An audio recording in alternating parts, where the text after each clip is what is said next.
Assalamualaikum warahmatullahi ta'ala wabarakatuh. Apa kabar semua muslimin dan juga muslimat, tuan-tuan, bapak, ibu rahmati Allah, semua sihat pada tengah hari ini. Jadi alhamdulillah, mari sama-sama kita mengambil kesempatan waktu yang Allah Ta'ala hadiahkan kepada kita untuk kita mengambil sedikit sebanyak manfaat daripada hadis yang akan dibacakan, petikan daripada kitab Syama'il Muhammadiyah, yaitu kesempurnaan yang ada pada Nabi Muhammad sallallahu alaihi wasallam. Sambungan perbahasan kita berkenaan dengan bab ma jaa fi khalqi Rasulullah sallallahu alaihi wasallam. Dalam bab ini kita sambung tentang harta warisan peninggalan Nabi sallallahu alaihi wasallam. Malik bin Aus bin Al-Hadasan berkata, dakhaltu ala Umar fadakhala alaihi Abdurrahman bin Auf wa Talha wa Sa'dun wa jaa Aliyun wal Abbas yakhtasiman faqala lahum Umar anshudukum billadhi biiznihi taqumus samaa'u wal ard ata'lamuna anna Rasulullah sallallahu alaihi wasallam qala la nurathu ma taraknahu sadaqah.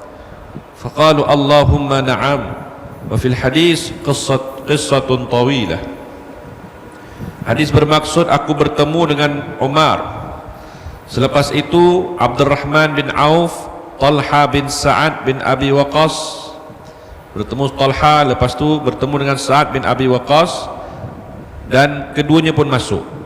Tidak lama kemudian Abbas dan Ali datang, berselisih satu hal di hadapan Umar.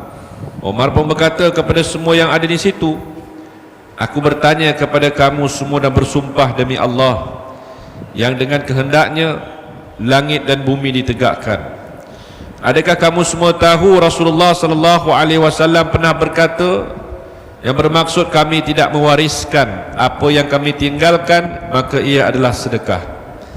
Jadi mereka yang ada di situ menjawab Allahumma ya, kami mengetahui perkara tersebut. Jadi daripada hadis yang dibacakan tadi, muslimin, muslimat, jemaah sekalian, Nabi sallallahu alaihi wasallam tidak mewariskan apa-apa harta peninggalan untuk diwariskan kepada saudaranya, kepada keluarganya, kepada anak ataupun isterinya. Walaupun di situ ada hadis yang menjelaskan bila mana Nabi sallallahu alaihi wasallam meninggalkan sebidang tanah, seekor keldai dan baju besinya, tetapi itu semua sudah disedekahkan untuk kepentingan umat Islam. Jadi tidak ada sebarang harta warisan yang Nabi sallallahu alaihi wasallam tinggalkan kepada kita melainkan Al-Quran dan sunnah baginda yang perlu kita sama-sama memahami dan mengamalkannya. Itu pasal Nabi sallallahu alaihi wasallam pernah bersabda dalam sebuah hadis yang bermaksud, aku tinggalkan kalian dua perkara, dan dua perkara ini kalau kalian mengamalkannya sampai bertemunya hari kiamat, kalian tidak akan sesat. Apa dia? Al-Quran dan juga sunnah Nabi Muhammad sallallahu alaihi wasallam. Namun demikian tuan-tuan, kita pula sebagai umat Nabi Muhammad sallallahu alaihi wasallam, Nabi tak galak kita untuk miskin. Jangan pula faham daripada hadis ni, oh maknanya ustaz lepas ni kita semua kena miskin lah, kalau boleh meninggalkan kita punya keluarga dalam keadaan miskin. Tidak. Cuma status sebagai Nabi itu, dia tidak akan mewariskan harta kepada ahli keluarganya. Status dia sebagai Nabi. Status kita sebagai umat Nabi Muhammad, Nabi menggalakkan kita meninggalkan keluarga bersama harta. Kita lihat dalam sebuah hadis, pernah datang seorang sahabat bertanya tentang Rasulullah, ya Rasulullah, hamba nak sedekahkan semua harta hamba untuk umat Islam, nak wasiatkan semua harta hamba untuk umat Islam, supaya bila hamba meninggal nanti semua boleh dimanfaatkan. Nabi kata, nak wasiat tu 1/3 dah banyak. Maknanya apa? Nak wasiat, nak tinggalkan harta untuk infak fi sabilillah untuk umat Islam, 1/3 dah banyak dalam wasiat tadi. Maknanya apa? 2/3 tinggalkanlah untuk keluargamu. Jawab sahabat ni, ya Rasulullah, aku punya keluarga senang, tak ada yang miskin. Nabi kata 2/3 tetap untuk kamu punya keluarga.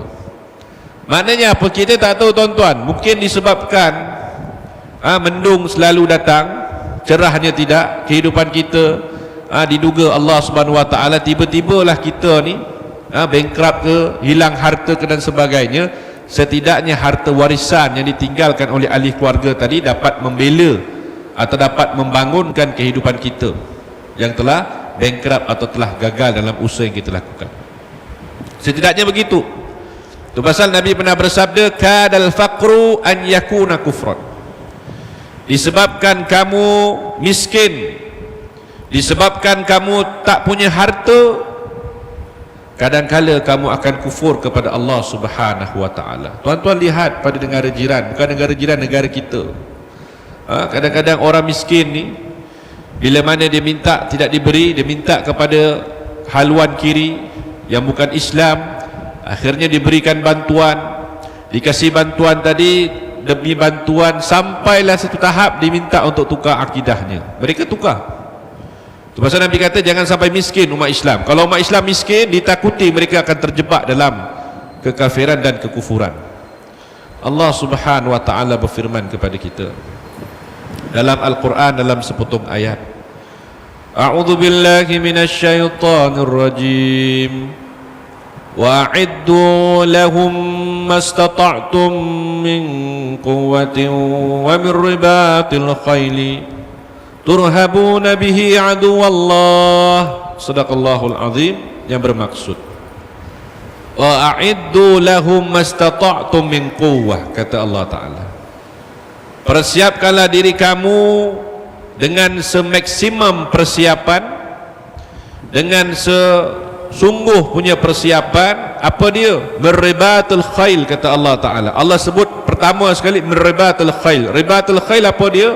Kuda yang segak, kuda yang hebat. Tuan-tuan, hari ni kalau kita kata kuda, lambang kuda tu kereta apa? Abang? Lambang kuda tu kereta apa? Ferrari, bukan Ferrari atau Ferrari, bukan walari, bukan lulari, tapi ni Ferrari. Ferrari tu berapa harga dia? Paling murah pun setengah juta. Sekarang COE dah melambung tinggi macam skyrocket. Jangan 1 juta harga. Satu Ferrari harga 1 juta. Kita umat Islam ni ada tak semua ni ada salah satu Ferrari? Ada tak abang satu Ferrari, saya satu, ni satu, semua ada satu-satu tak? Tak ada ustaz.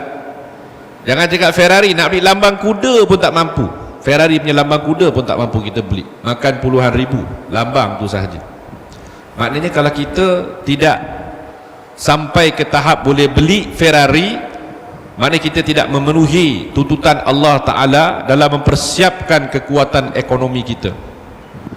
Tuan-tuan, jangan kita lihat pada hari ini kenapa Allah Ta'ala sebut ayat ini 1400 tahun terdahulu dan para sahabat menyahutnya. Para sahabat radhiyallahu anhum tidak ada yang miskin, kaya raya, tapi mereka banyak yang kaya raya infakkan harta mereka fi sabilillah. Kenapa? Pasal dengan kekayaan tadilah dapat membela umat. Dengan kekayaan dimiliki Abu Bakar dapat membebaskan Bilal bin Rabah daripada disiksa terus oleh golongan kufar Mekah suatu masa dahulu. Disebabkan kekayaan dimiliki oleh Sayyidina Osman. Sayyidina Osman punya kekayaan tadi, bila umat Islam masuk saja Madinah, perigi yang nak dijual oleh orang Yahudi hampir beratus kali ganda mahalnya, tetapi Sayyidina Osman boleh keluar bayar 20,000 dinar untuk satu perigi yang paling mahal dalam sejarah pernah dibeli. 20,000 dinar bayar. Pasal apa? Ekonomi di tangan umat Islam. Tapi hari ini apa kita boleh banggakan tuan-tuan? Tuan-tuan sebut sama saya, apa kita boleh banggakan? Banyak ekonomi umat Islam bukan di paras hidung, tapi dah terlentang dekat lantai. Kalau kita kata istilah terlentang kat lantai, maknanya apa? Kais pagi makan pagi, kais petang makan petang. Nak simpan saving pun untuk menampung hari hujan, tetapi nak memberi lebih kepada orang, dia tak mampu. Selagi mana kita tak mampu memberi lebih kepada orang lain, tandanya kita belum memenuhi tuntutan Allah Subhanahu Wa Taala dalam bentuk persiapkan diri kita. Pasal kata Allah Ta'ala, dengan kamu persiapkan diri kamu dengan kuda yang hebat ini, musuh akan gerun, musuh akan takut, musuh Allah akan takut dengan kamu punya kekuatan. Maksudnya apa? Dengan kita punya aset yang kita miliki. Tuan-tuan bayangkan satu perkara, saya kasih tuan-tuan buka minda, tuan-tuan buka hati tuan-tuan. Madrasah Al-Junaid sebagai contoh. Madrasah Al-Junaid pada hari ini, setelah tanah wakaf itu diambil oleh pihak yang berkuasa, diberikan sedikit saja tanah dia tadi, tanah milik dia, tapi dia ambil yang besar, dikasih kecil saja. Yang kecil pun diberikan hanya untuk 30 tahun sahaja daripada kemarin. Maknanya sekarang mungkin lagi 15 tahun atau lagi 20 tahun lagi. Lepas 30 tahun apa akan berlaku? Tuan-tuan tak boleh kata, tak apa ustaz, tu urusan Tuhan. Takdir urusan Tuhan, bukan urusan kita. Terpulang pada Allah lah nak jadi apa Madrasah Al-Junaid tu. Nak diambil balik ke tanah dia ke, nak diroboh balik ke bangunannya ke, nak dirampas semuanya, itu urusan Allah Ta'ala, bukan urusan kita. Tapi tuan-tuan, bukankah agama itu Allah berikan kepada kita untuk kita perjuangkan hak Allah Subhanahu Wa Ta'ala? Bukankah Allah wariskan bumi ini untuk orang-orang beriman? Bukankah kita ni sesama saudara itu ukhwah, bersaudara, kita sama Islam bersaudara? Jadi kalau hari ini kita tak fikirkan tentang survival madrasah kita, akhirnya untuk mengkader ulama akan tidak ada di bumi Allah Ta'ala, di negeri kita ni. Itu pasal kalau hari ini contohlah value tanah tu dia minta 30 juta, setahun 1 juta katakan, kamu nak sewa lagi 30 tahun, kamu kena bayar 30 juta. Kita tak boleh kata mahalnya, melampaunya, suka hatinya. Kita tak boleh marah dia orang, pasal itu hak dia nak meletakkan harga sedemikian rupa. Itu pasal bila Allah sebut kamu kena persiapkan diri kamu dengan kuda yang hebat, maknanya kekayaan. Bila kita memiliki kekayaan, bila dia kata 30 juta, jangan cakap 30 juta, 100 juta pun kita boleh kasih untuk beli dengan tanah-tanah sekali jadi milik kita. Baru mereka musuh tengok Islam, dia gerun. Umat Islam ni bukan umat yang meminta sedekah, tapi umat yang menyumbang ke arah pembangunan ekonomi negara dan juga umat dia tadi. Baru dia gerun. Tapi kalau hari ini sebagai contohlah, tabung, kalau jangan tabung lah, tak payah cakap tabung. Lalu depan kadang-kadang tidur kita hari Jumaat. Tabung kan, kita tengah celik ni tengah khutbah, nampak ujung tabung jalan, tidur sekejap. So, lepas kita bangun balik, pandai pula dia elak daripada tabung. Pasal apa tak boleh sumbang? Pasal duit tak cukup ustaz, $2 dalam kocik. $2 tu pun untuk nanti beli air saja, teh tarik 2, itu sajalah ustaz. Balik nanti makan nasi, pasal duit tak cukup. Pasal kita tak dapat menyumbang.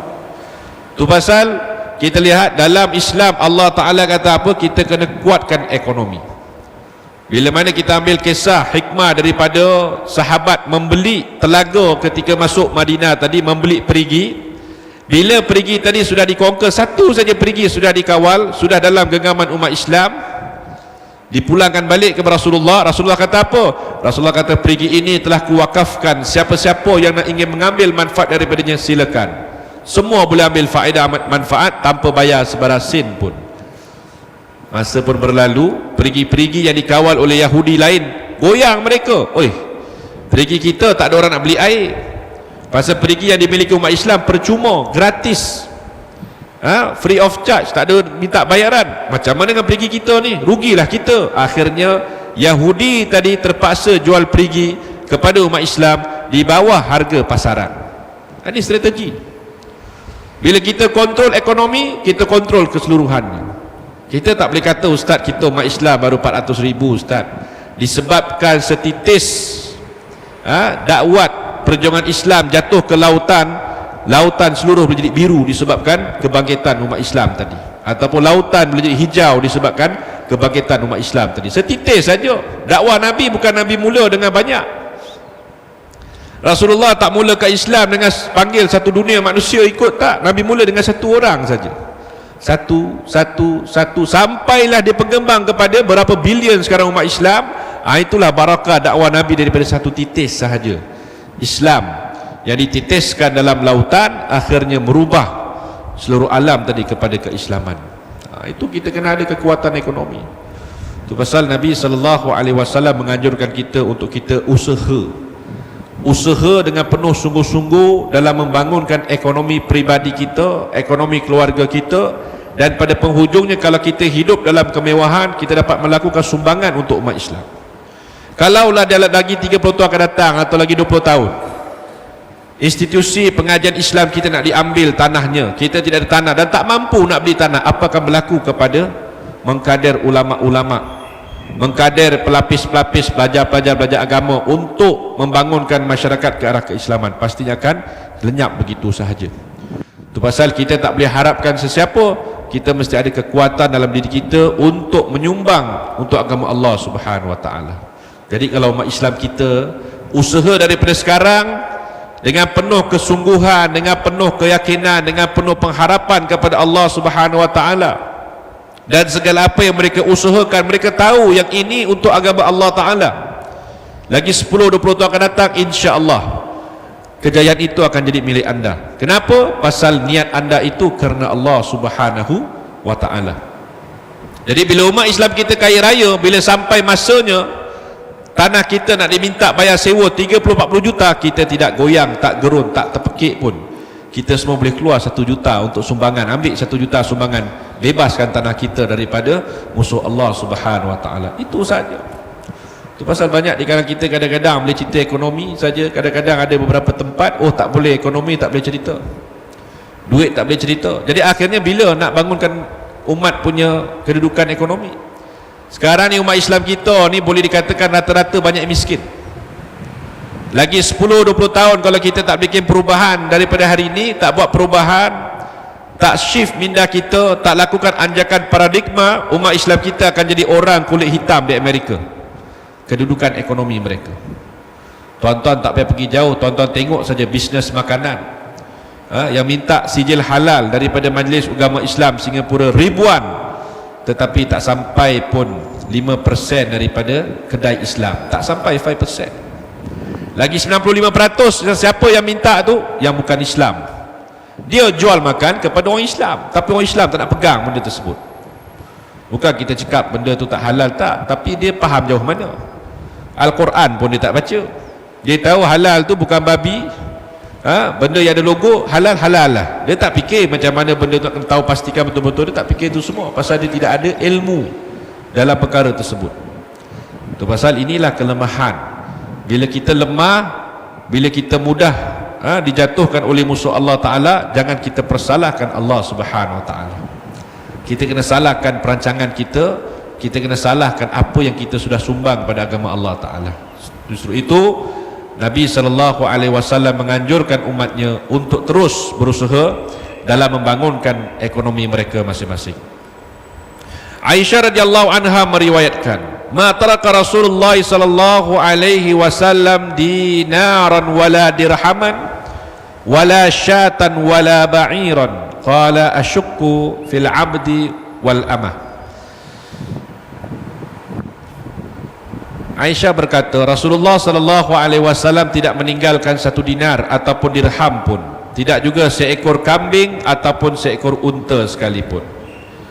Zair bin Hubais berkata, aku ragu apakah Aisyah menyebut tentang hamba sahaya lelaki dan juga perempuan. Jadi maknanya di sini Nabi tak meninggalkan apa-apa untuk warisan. Pasal itulah Rasulullah, itulah Rasul. Dia tak akan meninggalkan harta, tapi dia meninggalkan falsafah hidup.